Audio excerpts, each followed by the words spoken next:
ഡോക്ടർക്ക് ഉണ്ടാവുന്ന സാറ്റിസ്ഫാക്ഷൻ. ഞങ്ങളുടെ നാട്ടിൽ ഒരാളെ ആക്സിഡന്റ് പറ്റിയിട്ട് 10-20 കഷണങ്ങളായി മാറി. സ്ട്രക്ചറിൽ ഇങ്ങനെ എടുത്തു കൊണ്ടുപോയി തൃശ്ശൂരത്തെ ഹോസ്പിറ്റലിൽ കൊണ്ടുപോയി വെച്ച് ഇങ്ങനെ കഷണങ്ങളാണ്.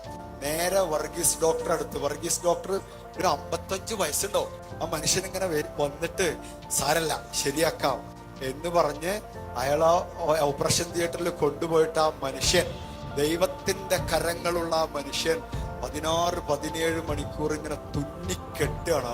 ആ തുന്നിക്കെട്ടുന്നതേ ഒരു ജീവിതമാണ്, ഒരു കുടുംബത്തിന്റെ അത്താണിയാണ്. 7 മാസം കഴിയുമ്പോൾ 20 കഷ്ണമൊക്കെ ആയി കിടന്ന ആ മനുഷ്യൻ ഇങ്ങനെ കൂടിച്ചേർന്നിട്ട് എഴുന്നേറ്റ് ഇങ്ങനെ നടക്കുന്നു. എഴുന്നേറ്റ് നടന്ന് ആ ഡോക്ടറെ മുമ്പിൽ ചെന്ന് ഇരുന്നിട്ട് ഇങ്ങനെ, ഡോക്ടറാണ് എൻ്റെ രണ്ടാമത്തെ ജീവിതം കൊടുത്തൊരു മനുഷ്യൻ. മക്കളെ, നിങ്ങൾ അതാവാനാ പോണം, നിങ്ങള് അതാവും. ഇവര് ഉണ്ടാക്കി വെച്ചൊരു ജീവിതത്തെ റിപ്പയർ ചെയ്തു. പക്ഷെ ഇതുവരെ ലോകം കണ്ടിട്ടില്ലാത്തൊരു സാധനം പുതുതായി സൃഷ്ടിക്കുന്നത് എഞ്ചിനീയേഴ്സാണ്. ഈ റൂമിൽ നോക്കിയ ഇത് മുഴുവൻ എഞ്ചിനീയറിംഗ് ആണ്. ഞാൻ ഈ സംസാരിക്കുന്നത് ഒരു എഞ്ചിനീയറുടെയാണ്, ഒരു സൗണ്ട് എഞ്ചിനീയറോ. ഈ കാണുന്നതൊക്കെ എഞ്ചിനീയറിംഗ് ആണ്.